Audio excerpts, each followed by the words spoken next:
¿Y si los sueños no fueran solo sueños?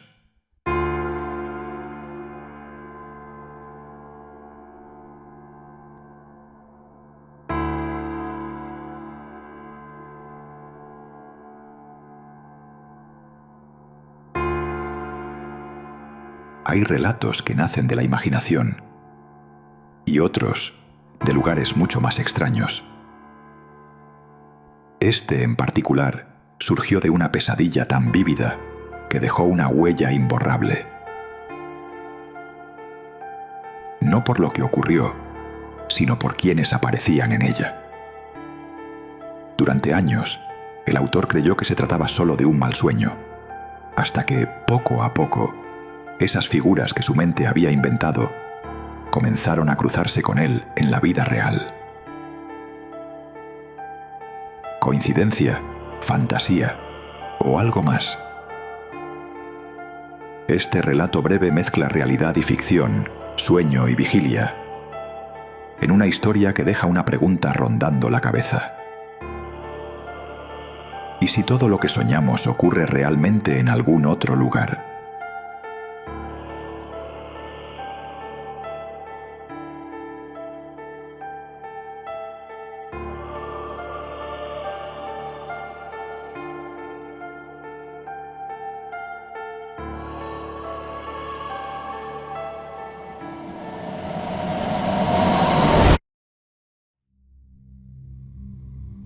Nunca olvidaré la historia que me contó aquel joven. No por su dramatismo, ni por su lógica, porque en realidad no tenía ninguna, sino por el modo en que la dijo, como si aún estuviera allí, como si, al recordarla, se le entumecieran los huesos.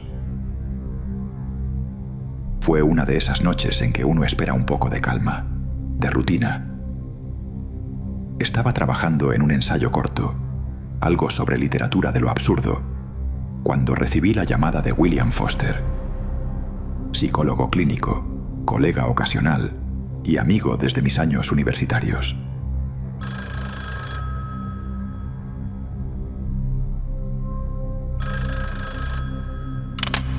¿Hola? No suele llamar tarde, ni para charlar, ni para recomendarme pacientes, y mucho menos para contarme historias como la que estaba a punto de poner sobre mi mesa. Su voz era tensa, entrecortada por momentos. Me habló de un joven de 16 años llamado Andy, uno de sus pacientes más recientes. Según me dijo, el chico llevaba semanas teniendo la misma pesadilla, noche tras noche, condenado a repetirla hasta el agotamiento. Lo curioso, o lo verdaderamente inquietante, es que cada vez que soñaba, el escenario parecía avanzar. Era un mundo con reglas propias, una dimensión cerrada, un laberinto. No es solo una pesadilla, me dijo William. Es un sistema, un juego o algo peor. Andy hablaba de una calle larga, adornada con motivos de circo, telas colgantes, luces parpadeantes, figuras de animales deformes y rostros pintados que lo observaban desde las paredes de los callejones. Allí no estaba solo. Siempre aparecían con él 4 jóvenes, Jack, Emily, Carly y Ted, con quienes debía enfrentar una serie de desafíos. Pruebas macabras, algunas físicas, otras mentales, todas cargadas con el peso de lo irreal. Y sin embargo, Andy las vivía con tal intensidad que su cuerpo amanecía con signos de agotamiento, al punto de no haber dormido en absoluto. A veces, incluso, con pequeños cortes o moretones sin explicación. Pero lo que realmente me inquietó fue lo que William dijo después. No los conoce, a ninguno de ellos, pero en el sueño son como hermanos para él. Sabe sus nombres, su forma de hablar, sus reacciones, su comida favorita, en fin. Y lo más desconcertante, Daniel, es que esas personas existen, son reales. Andy nunca había hablado con ellos en el mundo real. Al menos, eso decía. Pero William fue más allá. Logró contactar a 3 de ellos, Jack, Emily y Carly, de forma separada, como parte de una pequeña investigación informal. Todos, de una manera u otra, confirmaron haber tenido sueños similares. No idénticos, pero lo suficientemente próximos como para estremecer incluso a alguien como William, acostumbrado a lidiar con mentes frágiles y traumas profundos. Y luego estaba Ted. Ted no apareció a la cita, ni respondió llamadas. De hecho, su caso era aún más desconcertante. Según Carly, la última vez que lo vieron dentro del sueño fue durante el último desafío, el más temido. Allí, la única manera de salir era seguir a una criatura indescriptible, un ser alto, con forma de palo o espiga, pero carnoso, casi humanoide, arrastrando una estela de sangre. Si lo perdías de vista, te condenabas a comenzar desde el principio. Si fallabas, morías. No en la vida real, claro, o eso pensaban al principio, sino atrapado para siempre en la pesadilla. Pero Ted no falló solo en el sueño. Desapareció en la realidad. William me lo dijo con una gravedad que no le conocía. Los padres aún lo buscan. Salió una tarde a casa de un amigo. Nunca llegó. Su teléfono dejó de emitir señal. No hay rastro. Nada. Ahí fue cuando supe que esa historia no era para un artículo, ni para una simple charla entre colegas. Era algo más. Lo que viene a continuación son las palabras del joven Andy Cooper, tal como las recuerdo. Las anoté esa misma noche, incapaz de dormir. Adelante. Toma asiento, Andy. Gracias.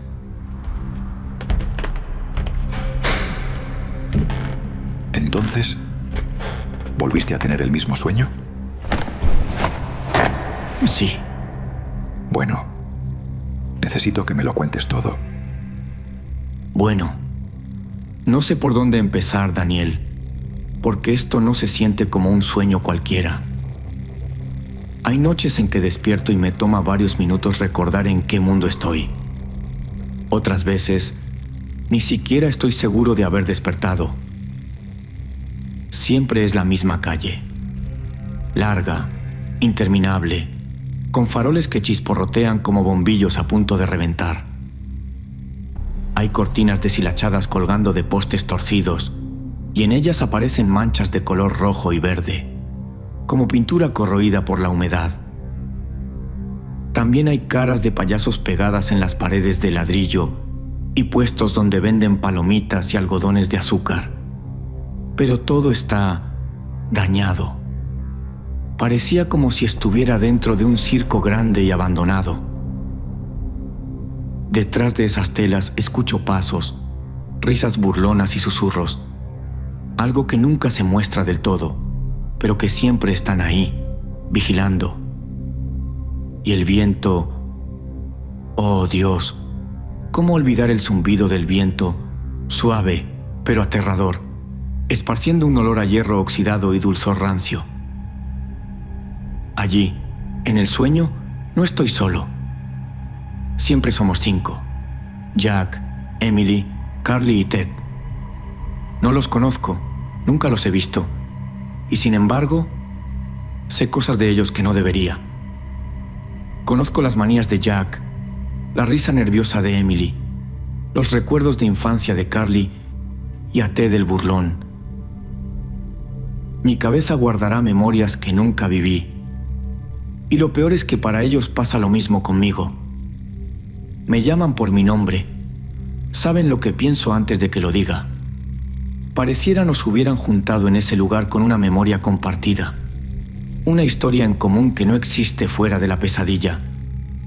Y siempre, siempre hay una prueba. No sé quién las diseña, ni por qué. Aparecen de repente, como si la calle decidiera transformarse en un escenario macabro. La primera vez nos enfrentamos a un pasillo de espejos. Estaban colocados de forma irregular, algunos partidos, otros con manchas oscuras que parecían respirar. Al mirarme vi mi reflejo, pero no era yo. Tenía la piel agrietada, los ojos hundidos, la boca torcida en un gesto de dolor. En otro espejo me vi envejecido, en otro con el rostro cubierto de heridas, en otro con la mirada vacía, como un cadáver de pie. Cada reflejo era peor que el anterior, y cada vez que intentaba apartar la vista, sentía que las manos de esas imágenes golpeaban el vidrio desde dentro, ansiosas por salir. Carly decía que no miráramos, que siguiéramos corriendo hasta el final del pasillo. ¡Demonios! Jack rompió uno de los espejos a puñetazos y se hirió la mano. Emily se tapaba los ojos, pero yo sé que vio algo, porque no volvió a ser la misma desde entonces. Yo también fallé. Me quedé mirando demasiado tiempo, y lo que vi fue tan atroz que todavía me cuesta describirlo. Era yo mismo, pero sin piel. Solo músculos tensos, carne latiendo. Y aún así me sonreía. Corrimos con la sensación de que el suelo ardía bajo nuestros pies. Y al salir del pasillo, el sonido de los espejos quebrándose siguió persiguiéndonos.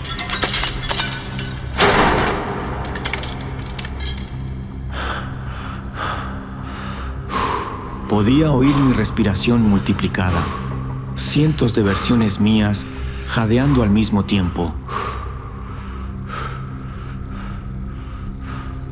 Esa noche desperté sudando, con las uñas clavadas en las palmas de las manos. Pero la pesadilla no terminó ahí, porque después de cada prueba, la calle se alargaba, se doblaba, cambiaba de forma, alimentándose de lo que sufríamos. Y al final del recorrido, casi siempre, aparece él. ¿Él? El espiga. Así decidimos llamarlo.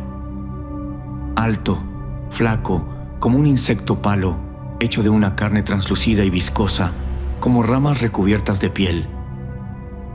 No tiene rostro, solo un hueco oscuro que gotea. Camina lento, arrastrando los pies, y cada paso suena como huesos chocándose entre sí. Teníamos que seguirlo. Nos moríamos de miedo al hacerlo, pero no importaba qué tan aterrador fuera. Si no lo hacíamos, todo volvía a empezar. El espiga siempre marca un final y un principio, o quizás solo una pausa, como si nos recordara que lo peor aún no ha llegado. Porque después de seguirlo la calle se estira de nuevo y entonces aparece otra prueba. La segunda vez fue un carrusel oxidado que giraba lento al principio, chirriando como un viejo columpio a punto de romperse.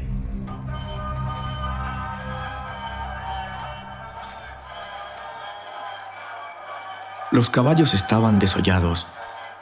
Algunos eran solo esqueletos de madera astillada, pero otros, Dios mío, otros tenían ojos húmedos, vivos, y nos miraban mientras pasaban frente a nosotros. Había un hedor insoportable a sangre seca y pintura rancia. Cada vuelta que daba esa máquina maldita dejaba escapar un lamento metálico, como un órgano desajustado. No tuvimos que preguntarnos qué debíamos hacer. Lo entendimos de inmediato. La calle misma nos lo susurrara. Teníamos que subir, aferrarnos, resistir. Jack fue el primero en saltar sobre uno de esos caballos hinchados. Se rió con nerviosismo, pero la risa se le apagó cuando el carrusel empezó a girar más rápido. Los hierros rechinaban y el suelo parecía abrirse bajo nosotros. Yo me aferré a la melena dura y astillada de la criatura que me había tocado, sintiendo las astillas clavarse en mis manos. Emily lloraba, con las piernas colgando, mientras Carly le gritaba que no mirara hacia abajo. Ted no dijo nada. Solo se aferraba con los dientes apretados, convencido de que algo peor nos esperaba. El carrusel no se detenía.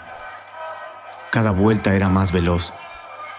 Y entonces escuchamos las voces. Voces que venían del suelo. Voces dulces, familiares. Me llamaban por mi nombre. Juraría que escuché a mi madre decir: Ven, baja, no tengas miedo. Pero si mirabas hacia abajo, ya no era el suelo lo que había allí, sino un foso negro, lleno de dientes humanos, encajados unos con otros como engranajes, que se abrían y cerraban como esperando recibirnos. Carly casi se cae. La vi soltarse por un instante. Sus dedos se resbalaron. Jack se estiró para sujetarla, y en ese tirón por poco lo arrastra consigo. Los gritos se mezclaban con el chirrido, con el golpeteo de las cadenas flojas. Emily, pálida, me decía que no podía más, que las voces la llamaban, que quería soltarse. Y yo también lo sentí. Esa tentación absurda de dejar ir, de caer entre esos dientes creyendo hallar un descanso. No sé cuánto duró. Puede que fueran minutos, puede que horas. El tiempo allí es otra tortura. Pero cuando por fin el carrusel redujo su velocidad, bajamos tambaleándonos, como ebrios sin sentido. Nadie hablaba. Esa fue la primera vez que noté algo extraño en Ted. Caminaba detrás, en silencio. Su rostro estaba más pálido que el de los demás. No volvió a hacer ninguna de sus bromas pesadas ni a gruñir como solía hacerlo cuando estaba cansado. Solo se quedó callado, con la mirada clavada en el suelo. Y mientras avanzábamos, con el corazón golpeando en nuestras gargantas, los faroles parpadearon otra vez. La calle cambió, torciéndose como un laberinto húmedo, y apareció un nuevo escenario. Un circo de marionetas. Fue algo raro. Lo digo sin dudarlo.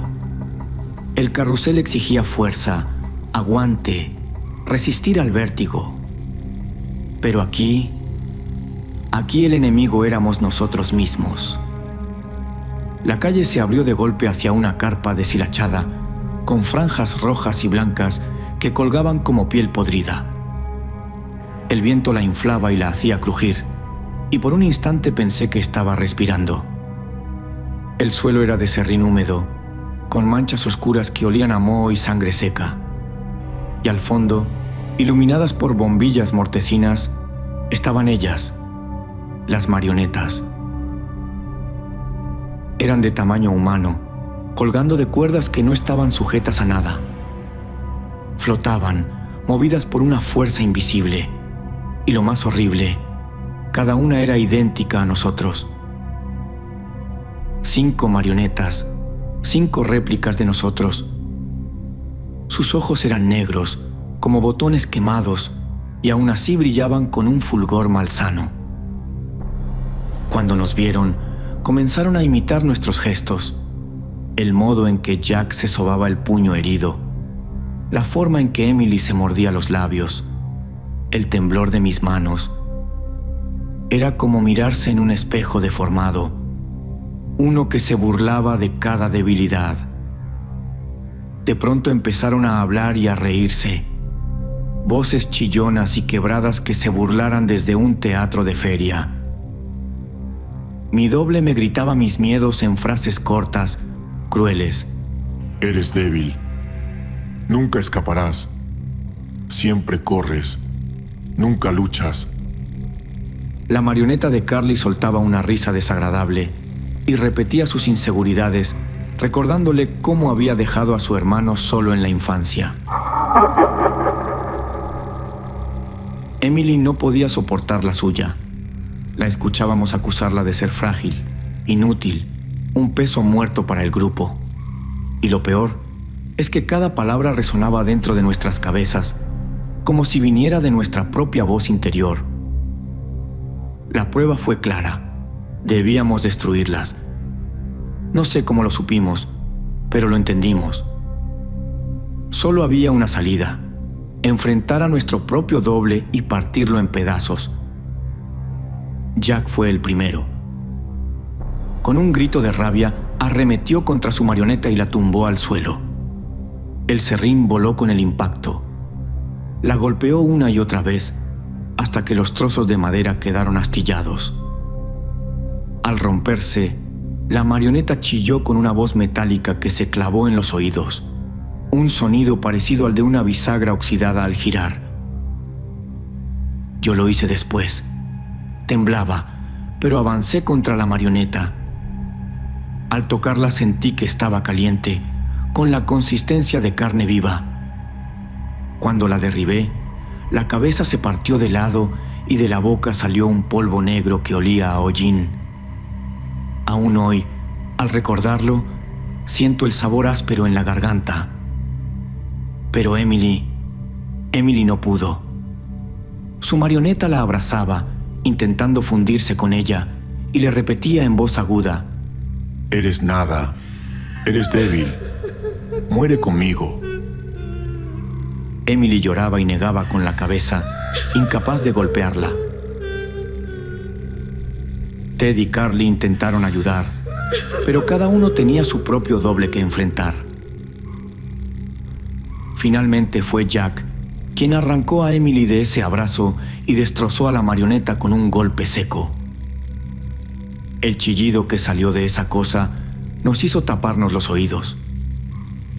Emily cayó al suelo, encogida, repitiendo entre sollozos que no era cierto, que ella no era así. Cuando la última marioneta se hizo polvo, las cuerdas invisibles cayeron, cortadas por una fuerza oculta, y la carpa entera se derrumbó en silencio, dejándonos otra vez en la calle torcida. Los faroles parpadeaban, más débiles, como si también ellos se alimentaran de nuestro miedo. Ted no decía una sola palabra. Caminaba detrás, con los hombros caídos. Jack trató de bromear, de decir que lo habíamos logrado, pero ni siquiera él sonaba convencido. Y Emily solo murmuraba, hablando con alguien invisible. La calle volvió a estirarse y con el eco de nuestras propias pisadas retumbando como tambores, apareció el siguiente escenario. Un tiro al blanco. El tiro al blanco fue una de las peores cosas que vi en ese lugar, Daniel.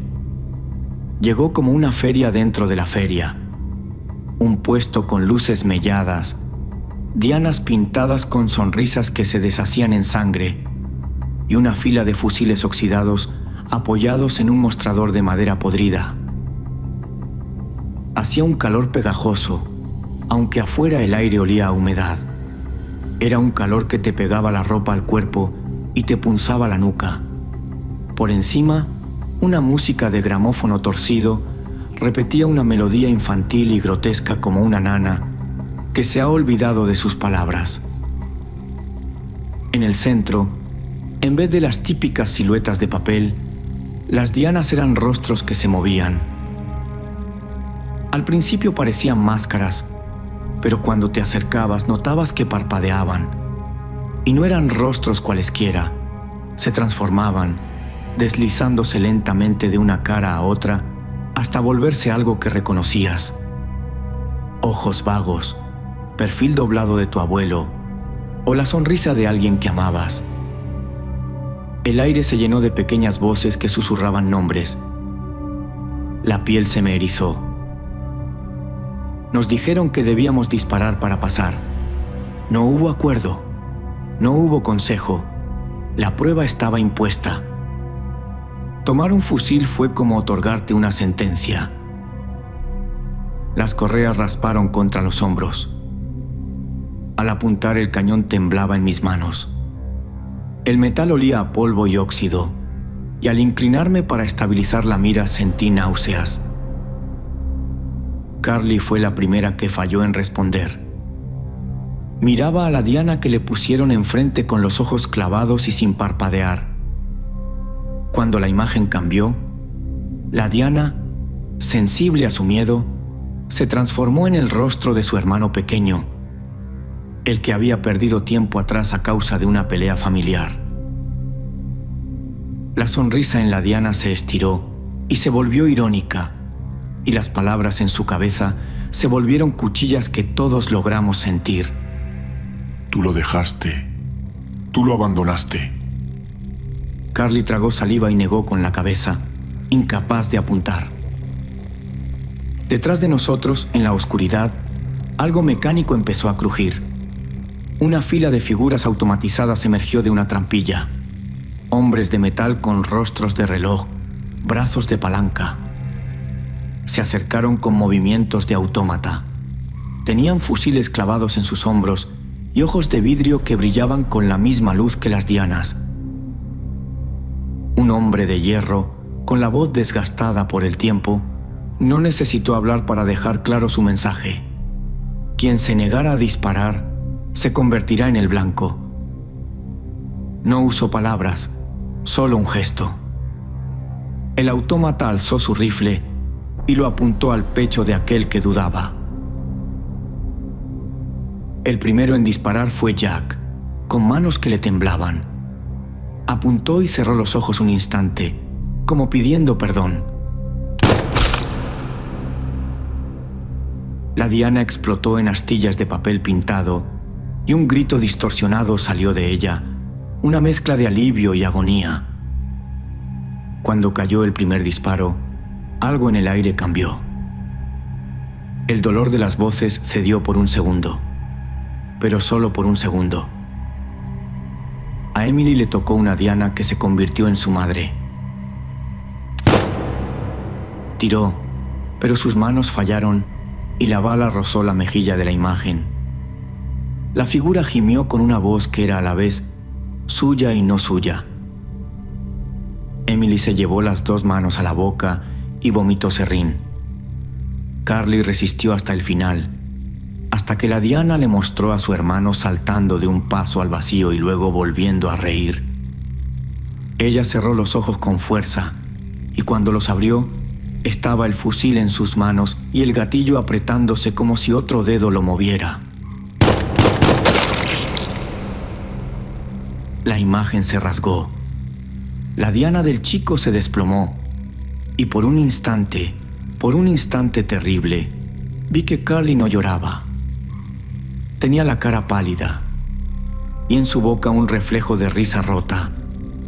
La risa de quien ha hecho algo imposible y ahora debe seguir en pie. Y Ted, Dios Ted, miró su Diana y no se inmutó. Su boca se cerró en una línea fina. Había algo nuevo en él, la calma de quien ha calculado una partida y la acepta. Apuntó con una precisión fría, disparó directo y el rostro de la Diana cayó en silencio. Su mano no tembló. Vi cómo su pecho subía y bajaba, sostenido por una respiración que parecía forzada, fingiendo indiferencia. Pero entonces, mientras algunos respirábamos aliviados por haber pasado la prueba, comprendimos la trampa. Las dianas no morían. Al caer, los rostros despedazados soltaron un chorro de polvo negro que olía a agrio. El polvo flotó y se pegó a la piel de quienes habían disparado. Carly comenzó a toser, con la mano en la garganta, y un hilo de voz que no era suyo salió de ella. Lo hice yo. Lo hice yo. Esa noche, en la realidad, Carly despertó con las manos temblorosas y una marca oscura en la palma, como quemada con carbón. No se lo contó a nadie, solo a mí. Cuando acabó la prueba, íbamos caminando en fila, más callados que nunca. Cada uno arrastraba algo, una especie de mareo, pero no era solo físico, y no sé cómo explicarlo. En el sueño Carly miró a sus manos, ajenas, extrañas, y me dijo, en voz baja, que no recordaba haber accionado el gatillo. Pero la bala había salido. Y yo sé, Daniel, que a veces en la casa noto que mis manos tiemblan de nuevo y que algo en mi pecho se encoge cuando escucho un disparo en la televisión. La calle cambió una vez más. Las luces titilaron, al borde de apagarse, y una sombra alargada cruzó el empedrado. Una silueta que se asemejaba a un palo.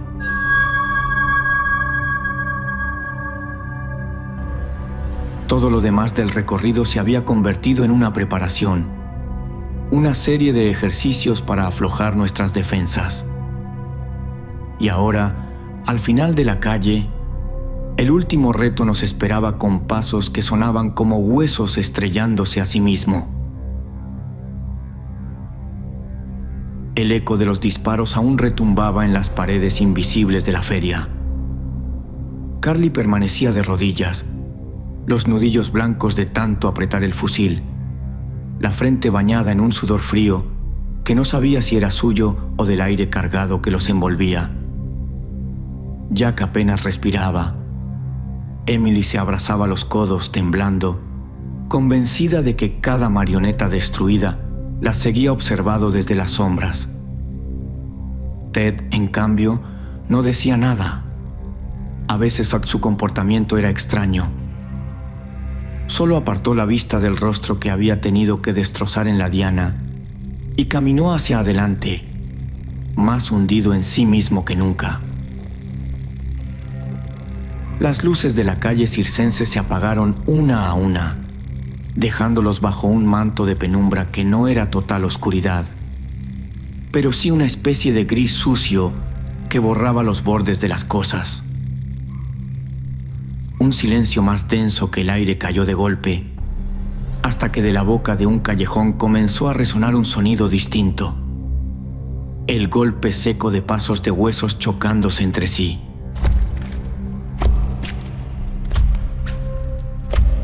Del fondo de esa grieta oscura emergió la figura. Primero, una silueta delgada que parecía más alta de lo que debía. Luego, la piel viscosa, pálida, casi translúcida, marcando los huesos en relieve, si es que esa cosa tenía huesos. Donde debía estar el rostro había un hueco, un vacío húmedo del que brotaba un goteo constante, lloviendo desde dentro. El líquido caía en el suelo con un compás glutinoso, mezclándose con el ruido de los pasos en una música aberrante. La criatura no nos podía ver, porque no tenía ojos, pero nos obligaba a seguirla. Dio media vuelta, lenta, y comenzó a andar. Cada paso suyo abría más el callejón, que se estiraba y se torcía como un pasillo sin fin. Avanzamos detrás de la espiga, con miedo de quedarnos atrás. Al final del callejón apareció una malla metálica oxidada, vibrando al ser golpeada desde el otro lado. El espiga escaló las paredes laterales del callejón y dobló en la esquina. Sus pasos se agilizaron. El pasillo se repetía sobre sí mismo. Las paredes parecían latir. Y había instantes en que Carly juraba que ya habíamos pasado por el mismo charco, por la misma mancha de moho. Y sin embargo, el hueco del rostro siempre seguía adelante, marcando el ritmo con el sonido de sus pasos. Jack se detuvo. Estaba cansado. Jadeó.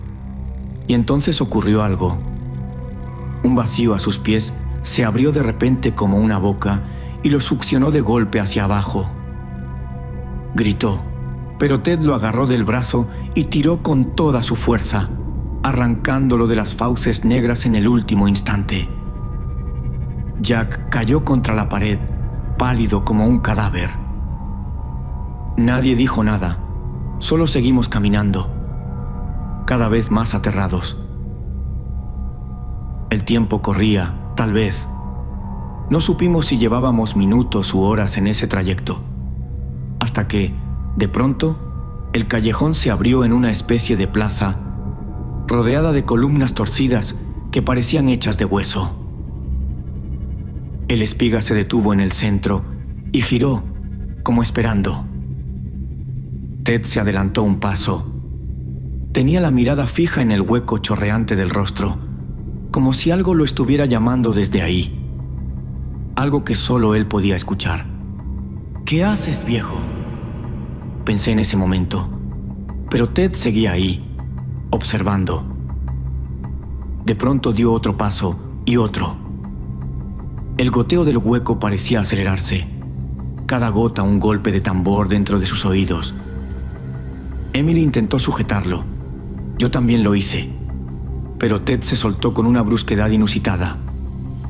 ¿Qué haces, viejo? El momento se extendió. Ted frente al espiga. El resto de nosotros conteniendo el aliento, temiendo lo peor para nuestro amigo. Le gritábamos tratando de despertarlo, pero no pasaba nada. Y entonces, sin aviso, Ted cruzó el límite.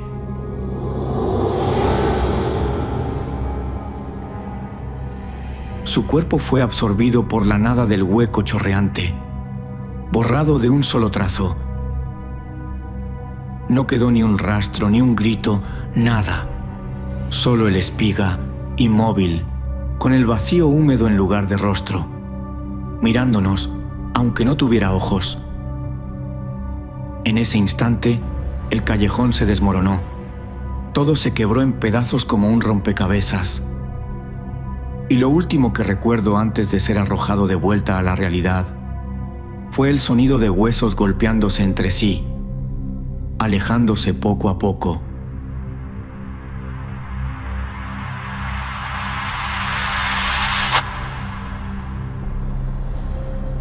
El silencio se extendió entre nosotros. Andy ya no dijo nada más. Solo mantenía sus ojos fijos en un punto de la mesa, como si aún pudiera escuchar los pasos del espiga resonando en el callejón. Apagué la grabadora, pero mi mano temblaba.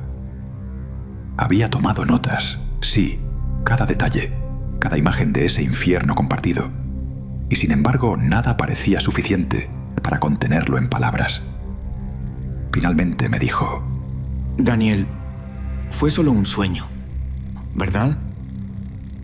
Yo le dije que sí, que no había razón para preocuparse, pero no creo que haya quedado convencido. Esa noche, al volver a casa, revisé las páginas que había escrito.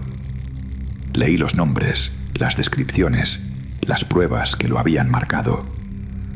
Y mientras lo hacía, tuve la incómoda certeza de que algo en mí se había abierto al relato. No era simple empatía, era una grieta, porque los sueños de otra rara vez se pegan a la piel de uno. Pero este comenzó a respirarme en la nuca. Anoche, por primera vez, soñé con una malla que me separaba de una calle, y al otro lado, algo que se arrastraba dejando un rastro rojo. Quizá esta historia no era solo un sueño después de todo.